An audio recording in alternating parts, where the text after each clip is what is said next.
ఇప్పుడే country delight app ని download చేసుకోండి. Download the country delight app now. ప్రస్తుతం మనతో పాటు లైవ్ కాల్ అందుబాటులో ఉన్నారు బీజేపీ నేత చికోటి ప్రవీణ్ గారు. ఒకసారి ఆయనతో మాట్లాడదాం. నమస్తే అండి ప్రవీణ్ గారు. నమస్తే. జై శ్రీరామ్, జై భారత్, జై ఇండియన్ ఆర్మీ, జై మోదీ. భారత్ కి పాకిస్తాన్ కి జరుగుతున్నటువంటి ఒక రకంగా చెప్పాలంటే ప్రత్యక్ష యుద్ధమే ఇది. దీని మీద మీ స్పందన ఏంటి చెప్పండి. వాళ్ళు ఒక దుశ్చర్యకు పాల్పడుతున్నారు పాకిస్తాన్ వాళ్ళు. మరి దాన్ని విజయవంతంగా తిప్పికొడుతున్నది మన భారత సైన్యం. వాళ్ళకి తెలివిలేని నా కొడుకులు అనుకుంటున్నాను నేను. వాళ్ళని తెలివి ఉన్నోడు అయితే ఎవడు కూడా ఇట్లాంటి దుశ్చర్యకు పాల్పడరు. ఒక ప్రజల శ్రేయస్సు కోరుకునే గవర్నమెంట్ పాకిస్తాన్ లో ఎప్పుడు కూడా లేదు. అంటే పాకిస్తాన్ ప్రజలను కూడా శ్రేయస్సు కోరుకోరు వాళ్ళు. ఎంతసేపు ఉగ్రవాదాన్ని కోరుకుంటారు, ఉగ్రవాదాన్ని పెంచి పోషించే ప్రయత్నం తప్పించి ఎంతసేపు భారతదేశంపై ఏడుపు, భారతీయులపై దాడి చేయాలి, హిందుత్వంపై దాడి చేయాలి, భారతదేశం మొత్తము ఒక ఇస్లాం దేశంగా మార్చే కుట్ర ఎల్లప్పుడు పాకిస్తాన్ చేస్తుంది. మరి మన మోదీ గారు ఉన్నారు, మన ఇండియన్ ఆర్మీ ఉంది, విజయవంతంగా తిప్పి కొడుతున్నారు. మరి అయినా కూడా ఇంకా కూడా వాళ్ళకి బుద్ధి వస్తలేదు. ఇంకా గట్టి సమాధానము మన భారత సైన్యం ఇవ్వబోతుంది. మనం చిన్నప్పటి నుంచి కూడా చదువుకునే రోజుల్లో కూడా అంటుండేవాళ్ళండి, ఇప్పుడు పాకిస్తాన్ ని పిలక పీకిస్తాన్ అని చెప్పేసి. ఇప్పుడు అదే జరగబోతుందా అనిపిస్తోంది. పాకిస్తాన్ ఇప్పుడు ఇంకా మున్ముందు ఇట్లాంటి చర్యలకి చేపడితే మాత్రం ప్రపంచ చిత్రపటంలో పాకిస్తాన్ అనేది ఉంటుండే అనేది మన భావితరాలకు తెలుస్తుంది. వాళ్ళు అలా అట్లాంటి గుర్తుంటది. ఇక పాకిస్తాన్ ఉంటుండే ఒకప్పుడు, ఒక దేశం మొత్తం పోయింది అన్నట్టు. ఇవాళ ఎంతో ఓపికతోటి మనం ఉగ్రవాదులపై, శిబిరాలపై దాడి చేసినాము. ఫస్ట్ మొన్న సింధూర్ 1 అయినా కూడా వాళ్ళకి బుద్ధి లేదు. పాకిస్తాన్ ఆర్మీ బేస్ పైన కూడా ఎక్కడ దాడి చేయలేదు, సివిలియన్స్ పైన కూడా ఎక్కడ దాడి చేయకుండా కూడా వాళ్ళు వచ్చి మళ్ళీ మన కాశ్మీర్ పై నిన్న మిసైల్స్, డ్రోన్స్ పంపించడము, మరి వాళ్ళ ఫైటర్ జెట్స్ కూడా మన భారత భూభాగంలోకి తీసుకొచ్చే ప్రయత్నం చేసినారు. మరి మన వాళ్ళు విజయవంతంగా వాటిని పేల్చేసినారు. మరి వాళ్ళ ఎకానమీ చక్కగా లేదు, నీళ్లు లేవు, తిండి లేదు, ఆడ ఏం బతికే చక్కగా లేదు. వాళ్ళకి పాకిస్తాన్ ప్రజల పాలిట కూడా వాళ్ళు కరెక్ట్ లేరు. ఇలా పాకిస్తాన్ లోని ప్రజలు ఇలా సిగ్గుపడుతున్నారు. ఏంది ఇది, మాకు యుద్ధం వద్దు అనే భావనలో ఉన్నారు. వీడేదో యూజ్లెస్ ఫెల్లో వాళ్ళ ప్రెసిడెంట్ వాళ్ళ ఉనికిని చాటుకునే ప్రయత్నం. అంటే ముఖ్యంగా ఏంటంటే ఆడ పేరుకే ప్రెసిడెంట్ ఉంటాడండి. అదంతా కూడా ఉగ్రవాదుల చేతిలో ఉంటది పాలన మొత్తం. అక్కడ ఉగ్రవాదులు ఏదా చెప్తే వాళ్ళు ఆ ప్రకారం నడుచుకోవాలి, లేకపోతే వాళ్ళని కూడా బతకనివ్వరు అక్కడ. అవును, మీరు అన్నది కరెక్ట్. ఎందుకంటే అక్కడ ఉగ్రవాదుల్ని దాడి చేసి చంపేస్తే భారత ఆర్మీ వాళ్ళ దగ్గరికి వచ్చి పాకిస్తాన్ ఆర్మీ వాళ్ళు లాస్ట్ రిచువల్స్ లో వాళ్ళు పాల్గొన్నారు.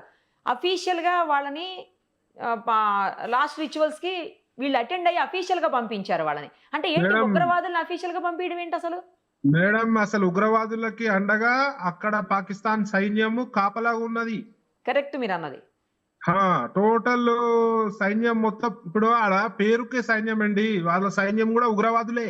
ఇప్పుడు సైన్యంలోకి వెళ్ళి రిటైర్ అయిన వాళ్ళు ఏం చేస్తారు, పాకిస్తాన్ సైన్యంకి వెళ్ళి రిటైర్ అయిన వాళ్ళు ఉగ్ర చర్యల్లో పాల్గొంటారు. వీళ్ళు పోయి ఉగ్రవాదులకు అడ్వైజర్ గా, ఫిజికల్ గా ఫిట్ ఉన్న వాళ్ళు పోయి డైరెక్ట్ ఉగ్రవాద చర్యలలో పాల్గొంటారు. సో పాకిస్తాన్ ఉగ్ర దేశంగా ప్రపంచం మొత్తం గుర్తించే స్థితిలో ఉన్నది ఇవాళ. వీళ్ళు ఇవాళ కూడా ఫండ్స్ అడుగుతున్నారు. వీళ్ళు మాకు పావర్టీ ఉంది, ఇప్పుడు మాకు యుద్ధం అవుతుంది, మా పరిస్థితి బాగాలేదు, ఫండ్స్ అడుగుతున్నారు. వాళ్ళు వాళ్ళ ప్రజలకు ఫండ్స్ ఇవ్వరు. వాళ్ళు ఉగ్రవాదంకి బాంబులు కొనుక్కోనికి, AK-47 కొనుక్కోనికి, భారతదేశంపై దాడికి వాళ్ళు ఫండ్ తీసుకుంటారు. సో ఇవాళ మన విదేశాంగ మంత్రి కూడా చెప్పారు, వీళ్ళకి ఎలాంటి ఫండ్స్ ఇవ్వద్దు. ఇవాళ పాకిస్తాన్ కి ఏ దేశం ఫండ్ ఇచ్చినా ఉగ్రవాదాన్ని పెంచి పోషించినట్టే. అవును, మరి యుద్ధానికి అంతగా కాలు దువ్వి చివరికి ప్రధాని, ఆర్మీ చీఫ్ ఇద్దరు పారిపోయేటువంటి పరిస్థితి కదండి. మేడం, వాళ్ళు ఎప్పుడో పోయి దాచుకున్నారు. ఇవాళ బలైటోలు పాకిస్తాన్ ప్రజలు బలైతారు, పాకిస్తాన్ ఎకానమీ బలైతుంది. ఉగ్రవాదులు కూడా మాక్సిమం మనోళ్ళు వెంటాడి చంపుతున్నారు, ఉగ్రవాదులు హతమారుస్తున్నారు. ఏదేమైనప్పటికీ వీళ్ళకి బుద్ధి రాదు. ఇప్పుడు ఏ రకంగా అయితే మనం బుద్ధి చెప్తున్నామో ఇంకా కొంచెం గట్టిగా కూడా బుద్ధి చెప్పాల్సిన అవసరం ఉన్నది. దీని వల్ల ఇవాళ పెట్రోల్ ధరలు పెరగవచ్చు, ఏమైనా పెరగవచ్చు. మరి ఇవాళ ప్రతిపక్షాలు పెట్రోల్ ధరలు పెరిగినాయి, మోదీ సర్కార్ వచ్చినాక అంటే ఇప్పుడు డిఫెన్స్ సిస్టమ్ ఎంత స్ట్రాంగ్ ఉంది మనది. ఇవాళ మన డిఫెన్స్ ఎంత స్ట్రాంగ్ ఉంది. ఇక్కడ నుంచి వచ్చిన ఇవన్నీ ఎక్విప్మెంట్స్, ఇన్వెస్ట్మెంట్స్ అన్ని డిఫెన్స్ లో జరుగుతున్నప్పుడు కొన్ని పెరుగుతాయి, తగ్గుతాయి. ఇవాళ ఎవరు కూడా మాట్లాడే పరిస్థితి లేరు. ఇవాళ బీజేపీ అధికారంలో ఉంది కాబట్టి ఇలా మనం నిశ్చింతగా ఉన్నాం. మీరు స్టూడియోలు ఉన్నారు, నేను రోడ్లపై కార్లో తిరుగుతున్నా. ఇవాళ డిఫెన్స్ మీద చాలా ఇన్వెస్ట్ చేసినారు. ఇవాళ భారత ఆర్మీ గానీ, నేవీ గానీ, ఎయిర్ ఫోర్స్ గానీ నంబర్ 1 ఇవాళ. అవును. మన దగ్గర రావాలంటే శత్రు దేశాలు భయపడుతున్నాయి. ఈ క్రెడిట్ అంతా బీజేపీకే పోతుంది. ఇవాళ పెట్రోల్ ధరలు పెరిగినాయి, ఆ ధర పెరిగినాయి అన్న నోరు మూసుకొని కూర్చోమంటున్నాను నేను. ఇవాళ ధీటుగా జవాబు చెప్తుంది ఇవాళ. సో మున్ముందు కూడా భారతదేశం వైపు ఎట్లాంటి శత్రు దేశాలు ఉన్నాయి కదా, కొన్ని శత్రు దేశాలు పాకిస్తాన్ కాకుండా వెనుక నుంచి వెన్నుపోటు చేసే చైనా లాంటి శత్రు దేశాలు ఉన్నాయి. వాళ్ళు కూడా భయపడే స్థితిలో ఉన్నారు ఇవాళ. మున్ముందు పాకిస్తాన్ కి గట్టి బుద్ధి చెప్పబోతున్నాము. సింధూర్ 1, సింధూర్ 2, సింధూర్ 3 లాంటివి అయిపోతుంది. సింధూర్ 4 వరకు పాకిస్తాన్ అయిపోతుంది. ఆపరేషన్ సింధూర్లో అయితే ఇద్దరు మహిళల్ని, ఎవరి మహిళల నుదుట సింధూరాలు అయితే చెరిపేశారో అలాంటి మహిళలతోటే తీసుకువెళ్ళి పాకిస్తాన్ మీద అటాక్ చేయించినటువంటి పరిస్థితి. అంటే మా మహిళలు చాలురా మీకు బుద్ధి చెప్పడానికి, మా ఆర్మీ దాకా కూడా, అంటే మగవాళ్ళ దాకా కూడా అవసరం లేదు, ఆడవాళ్ళు సరిపోతారు అని చెప్పేదానికే ఇలా చేశారా? 100% మేడం. భారత వనితా శక్తి చాలా ముందుంది. మోదీ గారు భారతదేశంలో వనితలు ముందుండాలని కోరుకుంటారు. సో ఇలా వాళ్ళకి బుద్ధి చెప్పే పనిలో మన ఆడవాళ్ళు చాలు, మన ఆడవాళ్ళు దేంట్లో తక్కువ లేరు. ఇవాళ రిజర్వేషన్ లాంటివి కూడా, మహిళా రిజర్వేషన్ బిల్లులు ఇవన్నీ కూడా బీజేపీ ఎందుకు ప్రోత్సహిస్తుంది? మహిళలు ముందుండాలి, దేశము పురోగతి చెందాలి, అభివృద్ధి చెందాలంటే మహిళల పాత్ర ముఖ్యంగా ముందుండాలి.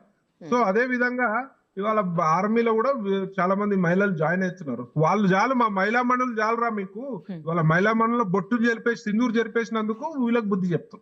ఇప్పుడు రాబోయే రోజుల్లో ఇది భారీ స్థాయిలోకి వెళ్ళిపోతుంది, ఖచ్చితంగా పిఓకేని స్వాధీనం చేసుకుంటాము అని కూడా వినిపిస్తున్నాయండి కొన్ని మాటలు.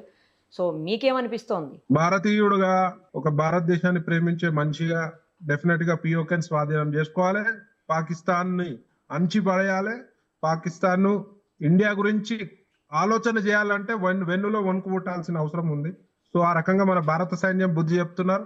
మోదీ గారికి కూడా హ్యాట్స్ ఆఫ్. ఎందుకంటే భారత సైన్యానికి మీ ఫ్రీడమ్ ఇచ్చినారు, మీరు ఏమన్నా చేయండి, వాళ్ళని మాత్రం ఇండియాకి డ్యామేజ్ కావద్దు. ఇవాళ ఎంత నిశ్చింతగా యుద్ధ వాతావరణం ఎక్కడ లేదు మేడం, బార్డర్లలో ఉంది. ప్రజలు నిశ్చితంగా ఉన్నారు, ఇవాళ మంచి నిద్రపోతున్నారు, ఇవాళ గుండె ధైర్యంగా నిద్రపోతున్నారు. అంటే ఎందుకు? మోదీ గారు ఉన్నందుకే. పూర్తి విశ్వాసం ప్రజలకి మోదీ గారిపై ఉన్నది, భారత ఆర్మీపై ఉన్నది. సో వాళ్ళు ఎన్ని చేసినా 3-4 రోజులు చేయగలుగుతారు. వాళ్ళు ఆల్రెడీ ఫైనాన్షియల్లీ చాలా వరస్ట్ గా ఉన్నారు. సో వాళ్ళని ఎట్లా కంట్రోల్ చేసుకోవాలో బాగా తెలుసు. పార్టీలకు అతీతంగా అందరూ కూడా సపోర్ట్ చేయటం చాలా వరకు సంతోషించదగ్గ విషయం అండి. ఇప్పుడు మేడం పార్టీలకు అతీతంగా సపోర్ట్ చేయాల్సింది. భారతదేశాన్ని విషయంకి వస్తే మాత్రం ఎవరు కూడా పార్టీలు మాట్లాడద్దు. పార్టీలకు అతీతంగా డెఫినెట్ గా సపోర్ట్ చేయాలి. ఇది భారతీయుల మనోభావాలను కించపరిచి ఏ నా కొడుకుని వదలొద్దు. సో మన సైన్యం గట్టిగా బుద్ధి చెప్తుంది, వాళ్ళు మన ముంగట నిలబడలేరు. త్వరలోనే మీరన్నట్లు ఫైనాన్షియల్ గా వీక్ అయిపోతున్నప్పుడు వాళ్ళు తగ్గుతారని మొత్తం సిచ్యుయేషన్ అంతా మన ఇండియన్ కంట్రోల్లోకి, ఇండియన్ ఆర్మీ కంట్రోల్లోకి రావాలని చెప్పేసి ఆశిద్దామండి. Definite madam. వాళ్ళు ఇట్లనే ముందు ఇట్లాంటి దుశ్చర్యలకు పాల్పడితే అఖండ భారతదేశం అవుతుంది. పాకిస్తాన్ కూడా ఇక పాకిస్తాన్ అనే దేశమే ఉండదు. ఒకప్పుడు ఉండే అనుకునే పరిస్థితుల్లో వాళ్ళే తెచ్చుకుంటున్నారు. మనము భారతదేశము ఎవరి జోలికి ఎవరు అనవసరంగా పోదండి. మరి మన దగ్గరకు వస్తే మాత్రం ఓర్పుతోటి ఉంటది. ఇక లిమిట్ దాటి వస్తే మాత్రం ఎందుకు ఊరుకుంటారండి? కరెక్ట్. థ్యాంక్ యూ అండి. Thank you so much. Thank you. జై శ్రీరామ్. సుమన్ టీవీలో మీ పర్సనల్ అండ్ బిజినెస్ ప్రమోషన్స్ కోసం కింది నెంబర్కి కాంటాక్ట్ చేయండి.